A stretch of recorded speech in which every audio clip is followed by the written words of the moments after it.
Hi, welcome to the Daiku Podcast and Game Pitch. I am here with Josh Damaski, who is the author of Zed and Two Knots, which I have here in front of me, as well as the co-author of The Bureau and part of the dynamic duo that is bringing us a new game called The Bloom. So, Josh, welcome. Hi, thank you for having me on. Been a fan of the channel for I don't know some time now, so it's very fun to be behind the camera for once.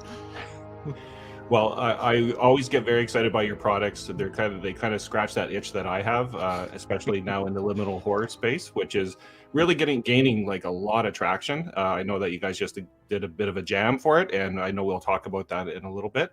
But just tell us a little bit about yourself and why you got into game design in the first place. Yeah, so as it was announced, my name is Josh Damansky. I am a occasional actual play host and a writer and designer in the indie tabletop RPG scene. Been doing that angle for a little over 2 and change years now. Started with a lot of smaller single like digital stuff, a lot of like pamphlets, a lot of one-page excuse me, a lot of one-page dungeons, and then I had the opportunity to start expanding into more zines, hooking up with Riley Coyote and the Afterthought Committee, doing Zen 2 Knots. That was the first big like RPG zine that I did, and then from there kind of expanded onwards. We did the follow-up, Tangled, and then I started working with Goblin Archives on Liminal Horror stuff, primarily with the Bureau. And man, that's been over a year now that I've been kind of helping out on that angle of things. Cool. And then we have with us talking about The Bloom, which is your new game that you are going to be itch funding in the next couple days, I believe. Yep. Cool. Just tell us a little bit about the premise of The Bloom. Okay. So you can go to that second slide there.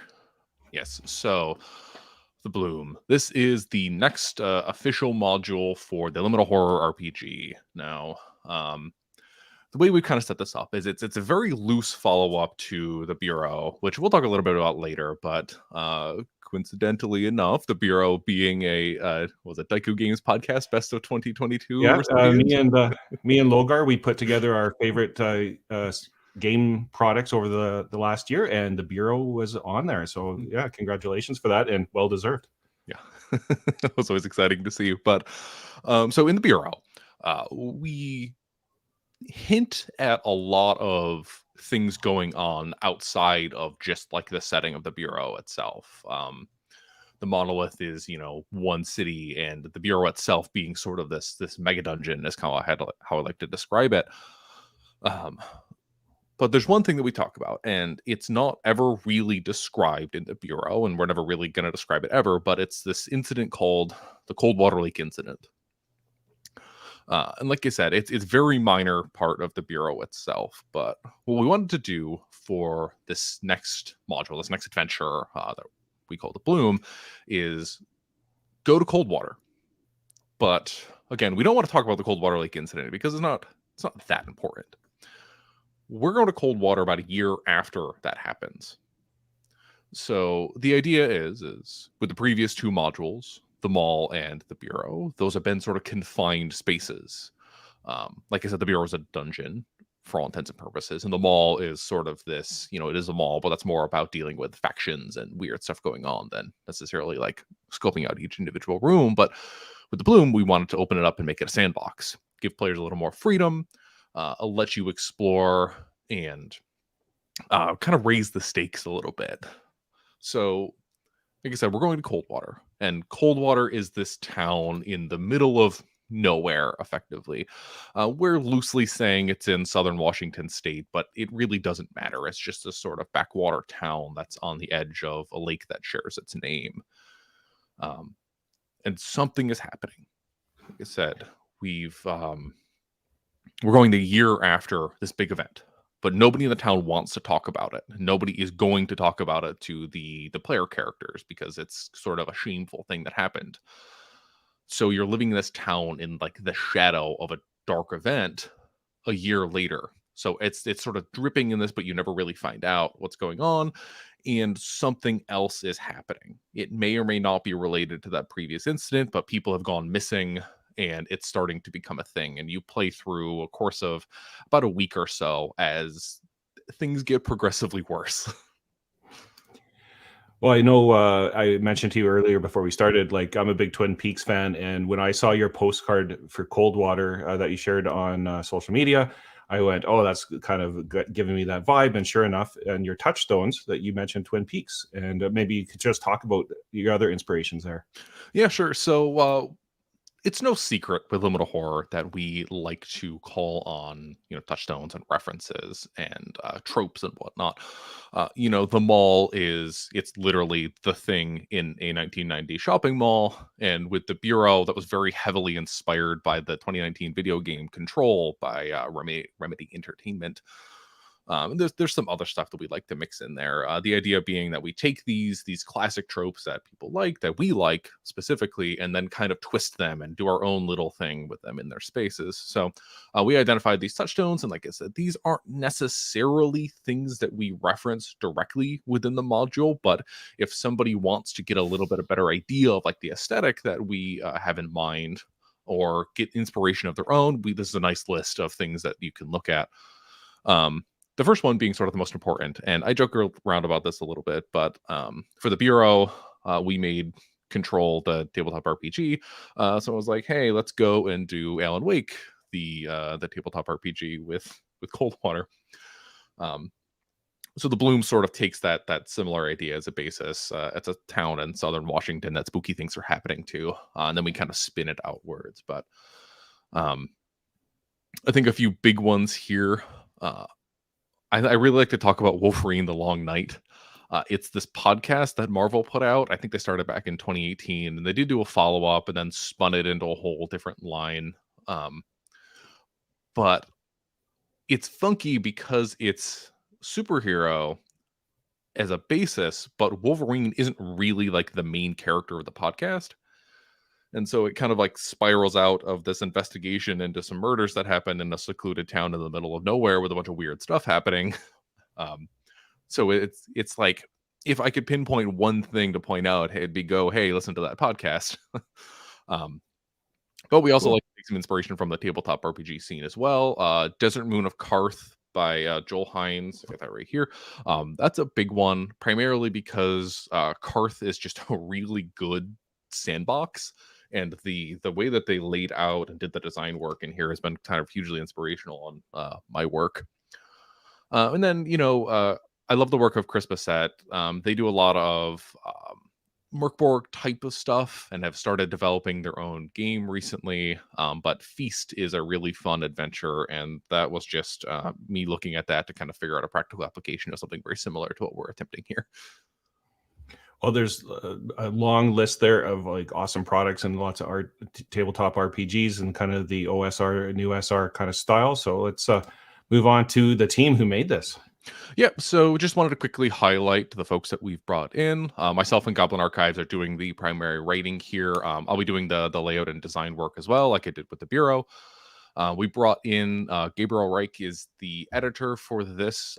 They're a friend of mine, and I like to call them my secret weapon because they've helped edit and do like proofreading and stuff for a lot of my projects, and catch a lot of really fun stuff that I miss when I'm writing it the first time. For the rest of the team, we're going to bring in Christian Sorrell of Meat Castle Gameworks, I think it's what it's called, for proofreading. And then we have both Zach Valpin and Josh Clark doing some illustrations. Zach is taking a couple of the creatures that we have planned here, and Josh is going to be doing all of our NPCs. Very cool. And who are these folks? Yeah, so this is an example of Josh Clark's work on some of the NPCs. I think we've got about 11 of them total that are sort of critical to the things that are happening here. So we wanted to get, nice pictures of them all. So this is a good look at sort of what these NPCs look like and what our overall sort of design goals are. The idea being with the Bureau, what we did was sort of make this like a corporate training manual. It's very sterile, but it's got like handwriting in the margins and stuff like that. And so we wanted to take similar inspiration with the bloom and blow it out to be a little more grand, a little more gratuitous. So the basic concept was that the bloom is going to be designed as if you picked up a conspiracy theorist's notebook. So there's a lot of collage art, a lot of writing in the margins, but we want to kind of balance the line between, fun designed and usable product. So it should still be pretty clean, but still have those touches of, the collage art and whatnot, primarily in stuff like the NPC portraits. Looks cool. And let's circle back and just talk about what the bloom is based upon, which is the Liminal Horror book or game, which is a Cairn hack, which in turn is an Into the Odd hack. So let's talk about Liminal Horror. Yeah, so I suppose it is important to talk about the thing that this is based upon. But Liminal Horror, this was written by Goblin Archives about a year or two before I joined on to the writing team here. So, like you said, its basis was Cairn. Cairn being an Into the Odd hack, smashed up with some stuff from Knave, and I think Mouse Raider got into there a little bit too. But just sort of this really clever iteration on a popular system. Now, what Liminal Horror does is takes that core of Cairn and changes a little bit, spins it out so that it's applicable to modern cosmic horror. The idea being that this is sort of a rules light, fail forward system, more focused on the characters investigating the world than really worrying about anything going on in terms of mechanics. Like, they're there. That's a really nice framework to support things. But we want those characters to get in there and do the investigating and get a little weird as a result. But the system itself is generally styled toward the aesthetics of folks like Junji Ito, John Carpenter, or if you like the Resident Evil games or Silent Hill, or any type of, mystery investigative tabletop RPG. This is going to be the system for you. Cool. And then we also talked briefly about the previous modules, the Bureau and the Mall. So maybe you can just showcase that a little bit here. Yeah, I mainly wanted to have this here. Just this is sort of the proving ground. The Bloom is going to be the third big module that we've done for Liminal Horror. Both the Bureau and the Mall were released last year. I think physical copies came out in about July. We've seen a lot of really positive things. People are talking about them. I'm very happy with the results. So we're taking that momentum and pushing it forward into the Bloom. And hopefully delivering something equally as good as these two products. But from there, what we did after releasing both the modules is really try and support the community surrounding it. And we can talk a little bit about that later. But there was a game jam that we've done. We did a Kickstarter for a Zine Quest back in September, October, November, sometime around then, bringing in 3 creators to make their own pamphlet adventures, which we're going to be fulfilling in the very near future. And so on. So we're taking all this nice momentum that Liminal Horror is building and pushing it towards the Bloom, and like I said, hopefully creating something very nice. Cool. And I was a backer, so I expect those very soon. Okay, so what I wanted to do here, just real quick at the end, is sort of give an example of how Liminal Horror works and some of the experiences you might have in the module, the Bloom. So creating a character is really quick. Now, Gary, if you think we have time, do you want to roll up a character of your own? Sure. And I was going to grab some dice, and stupidly I didn't, but I brought up a online die roller so I can just quickly roll that. Okay. Now, the basics of the character are essentially 5 things. Your 3 stats: strength, dexterity, and control. Each of those is 3d6. If you want to take a moment to quickly roll those. So this is a really dynamic animated die roller. So my first score is 10. 10, okay. And my next one is 9. And then finally, control. I'm doing pretty good. 12. 12. All right. That is, I would say, an above average character. And then hit points. I'm dangerously low with a 1. 1, love it. Okay. It is worth noting that in into the odd and Cairn systems. HP is a hit protection. This is a representation of your character's ability to avoid harm rather than being something like meat points, like a typical HP system. However, it functions very similar to other RPGs. But so what we started doing in the Bureau, and what people seem to really like, is develop these custom backgrounds for the module as sort of this framework that players can take and build upon, and gives them like reason to explore the space as investigators. So for the Bloom, we've got 20 of them built straight for this module. So if you wouldn't mind rolling a d20 for me, I will tell you what your potential character's background is going to be. Cool. I'll do that, and then maybe you can throw out a handful of other kind of cool backgrounds after that. Sure. Yeah. I got a 20. A 20. All right. That is our environmental auditor. So the basic description here is that Coldwater Lake and the surrounding areas are long overdue for an ecological audit. A survey of the local ecosystem is essential for government funding allocation, just setting up proper public parks and whatnot.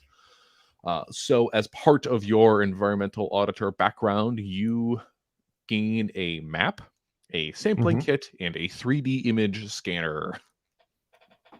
Cool. Okay. So for other backgrounds, I'll just talk about a couple of them here. Yeah. One of them we're calling Prodigal Child right now. And this is somebody who used to visit Coldwater for their family's like summer camp for their childhood, but they've been gone for like a decade. So now they're coming back, and you're finding that the place is not what you left.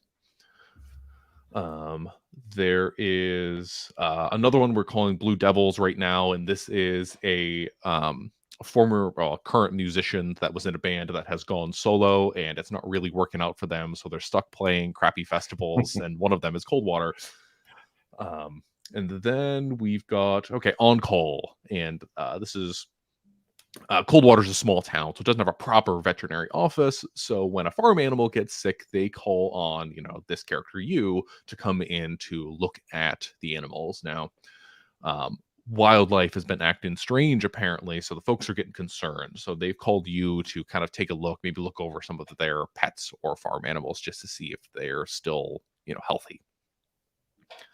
Like I said, we've got 20 of them, so those are only a handful of ones you can potentially get for your characters, and always you can work with your game master to create custom ones if you think they're appropriate.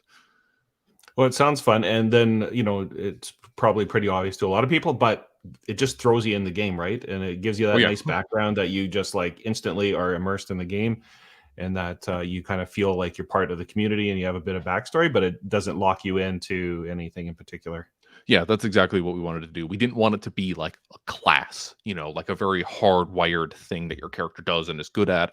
So like I said, it's a framework. You take this and you spin it to there. You play to find out who this character is and how they interact with the environment. But it's just a bit of a leg up. Now, what I wanted to do is narrate a real quick scene and get you to roll a dice or two, depending on what ends up happening here. Now, your character is the environmental auditor. Real quick, what's their name and what do they look like? How about Jeffrey? And what do they look like? I think that they're an academic, and that they are socially awkward, and they don't like talking to people. They'd prefer to just be reading about studies and that kind of thing. All right, lovely. So Jeffrey has been assigned to do an environmental audit on the forests surrounding Coldwater. They do have a couple of public parks. They have a very touristy campsite and whatnot, and so the people there might be looking to expand their space. So Jeffrey is on the road, and it's gotten pretty late, and the fog has rolled in, and maybe you got a later start than you would have wanted to. But no matter, you'll be in Coldwater within the hour if everything goes well. Now, you're driving down this road, and it's classic backcountry highway, trees surrounding both sides, no street lamps, and you haven't seen another car in hours, even if the fog would let you see them to begin with. Now, as you're driving down this road, you do see a car in the distance. You see lights kind of shining through the fog and creating this, the halo effect in there. And as you're still speeding down the highway, the lights don't seem to be moving anymore. And you're dangerously close to this car now. What do you do? Well, obviously, I'm a precautious person, so I'm going to slow down and kind of ease into it. But at the same time, I'm late. I want to get home, and so I'm not going to slow down too much. Okay, so make a dexterity roll for me to see if you have the reflexes to quickly dodge out of the way of this car while still continuing to move yours. And in this, you are rolling a d20 looking for equal or under your current dexterity score, which is 9. And I rolled a 16, which is not good. Okay, 16's a failure. So in this fog, in this dense fog, this lack of light on the road, you have misjudged the spacing between you and the car ahead of you. And as you're swerving to get out of the way, you clip the side of their car with like the front bumper of your car, and you start to spin out. Your car doesn't flip or anything like that, but it's starting to spin and squeal on the road and then stops. Now, your airbag may have deployed, but you're okay. Okay. I should probably go check on the other driver to make sure they're okay. And if everything's good on my end, I'm not injured, I'm going to get out and walk towards the other car, assuming they stop too. Yeah, so that car was dead stopped. That was the problem. Okay. As you were driving up, they weren't moving at all. And as you get out of your car, the headlights of your car kind of illuminating theirs, and it's this red pickup truck. The door is ajar. The lights in the car are on. Their headlights are on, casting a beam into the road. And you see a man head into the steering wheel, sitting there in the driver's seat. And his eyes are open. Do you go find out? Yeah. I get closer cautiously. As you walk up, you see the trail of red leaking down his face. His eyes appeared shut as he's sitting on the steering wheel with the gnarliest head wound you've ever seen. Jeez. Okay. I see if I can arouse him and give him a little bit of a shake to see if he's awake at all or conscious. Okay. And as you walk up, you touch onto him, you shake him, and there's no response. And you look a little bit closer to that head wound, and you see amidst the skin and bone, there's these little white fibers that have started to work their way out of the head.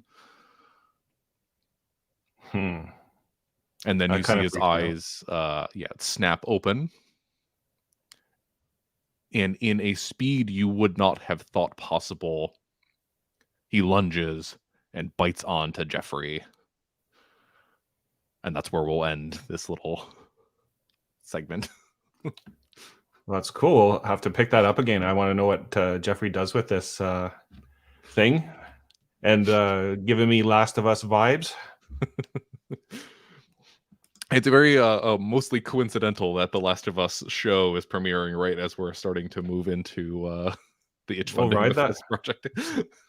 Ride that wave. It's the unofficial Last of Us tabletop role play. Oh, that would be lovely. But so you guys are doing an itch funding, which is a little bit different, and maybe explain to people what itch funding is that they don't know. Yeah, so this whole process, itch funding has been around a little bit longer, but itch funding in Liminal Horror began last year when Kickstarter bumped Zine Quest out to the fall to line up with Gen Con that left February sort of open. And, the previous years, people had been, regularly coming back to Zine Quest. So I believe it's Feral Indie Studios put together this event called Zine Month, and it's sort of this conglomerate, decentralized crowdfunding, uplifting program, I guess if you want to call it that. One of the methods was itch funding. Now, This is very similar to other crowdfunding methods like Kickstarter or Indiegogo or GameFound or something like that. Just run directly through the itch.io page. And this was done with the mall. The Bureau we straight released through Exalted Funeral.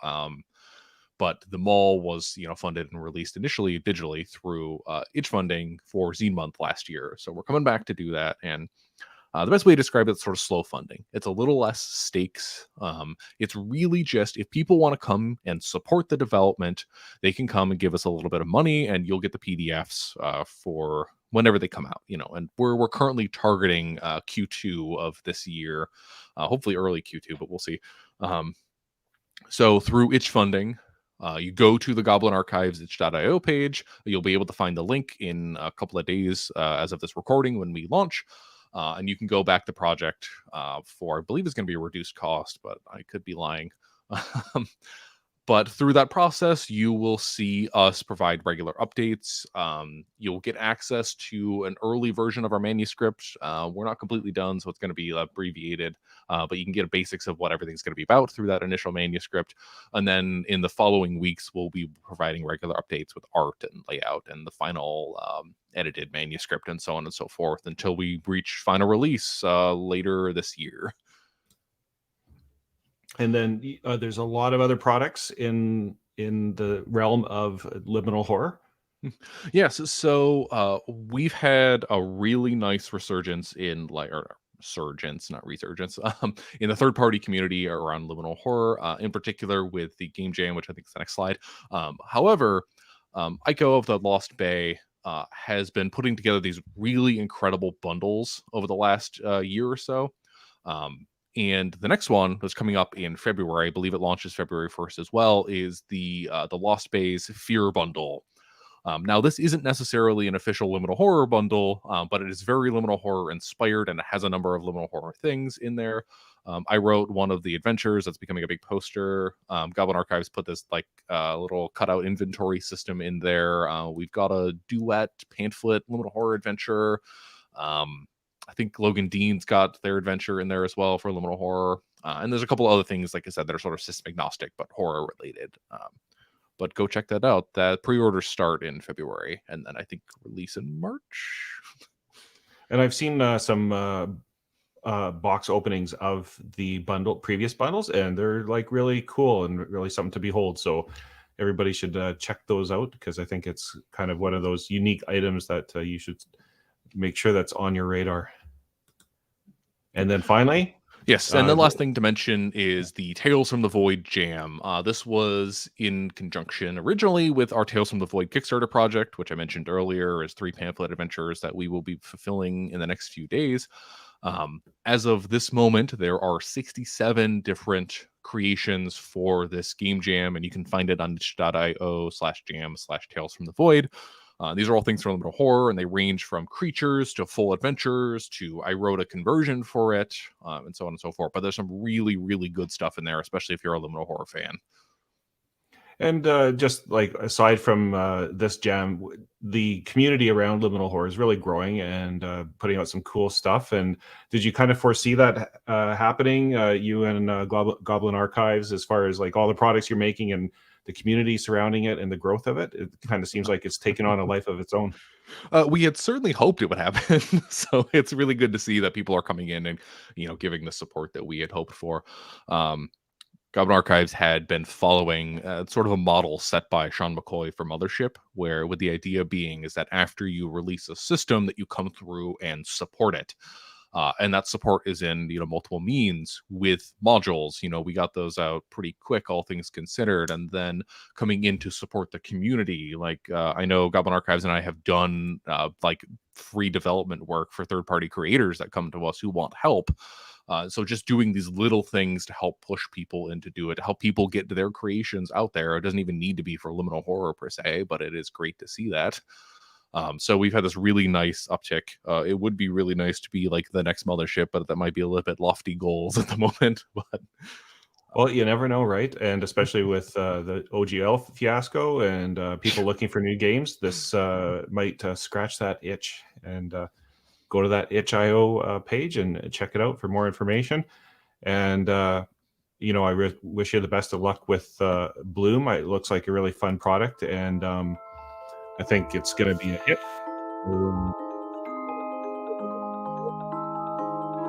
The video description, and look forward to seeing more products as they come out in the future. And just want to say, Josh, thank you for coming on, sharing a little bit about the Bloom. It looks like it's going to be a great hit. Yeah, thank you for having me. This was a blast. Hey, everybody. Bye for now. Hey friends, are you looking for a game that is not Dungeons or Dragons? Well, we got exactly what you need at Daku Game Pitch. We got zines, we got OSR, we got adventures. But wait, there's more. We got solo games, we got journaling games, we even got card games and dice games. Oh hell, I don't even know what kind of game this is, but we got it. And if you visit us in the next 2 minutes, you're gonna get all the Zine Quest, Zine Months, Itch Fund and Backer Kits, Kickstarters that you can't handle. Visit us at www.qgames.com and tell them a Game Pitch Gary sent ya.